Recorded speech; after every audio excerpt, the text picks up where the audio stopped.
For at least some student athletes, today marks the beginning of practices for fall sports. And this is a story that, Jessica, you have been following very closely since the start of the pandemic and all the changes that we've had to track when it comes to sports and schools. So what is the latest here this morning?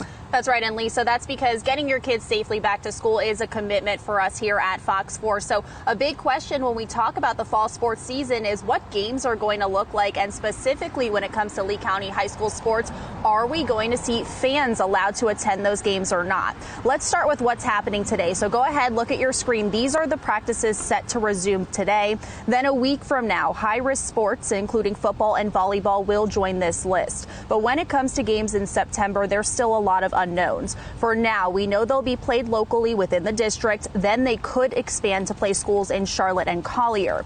Other county games are not being considered at this time, however. Meanwhile, local coaches say they're keeping safety top of mind as practices start back up.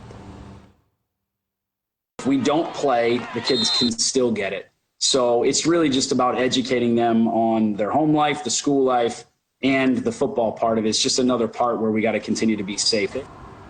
Meanwhile, the district is still working to figure out whether fans should be allowed at games next month, and it's working closely with local health experts to make that determination. Meanwhile, as far as Collier County School Districts is concerned, they've already decided they will not allow fans at their games. Meanwhile, in the world of college sports, we know Florida Atlantic University is still figuring out whether or not it will allow practice to resume. So on Friday, the football team suspended practice after there were, quote, a small number of positive tests. The decision was made out of an abundance of caution, according to this tweet, and the team began fall camp earlier this month and are being tested weekly for the virus.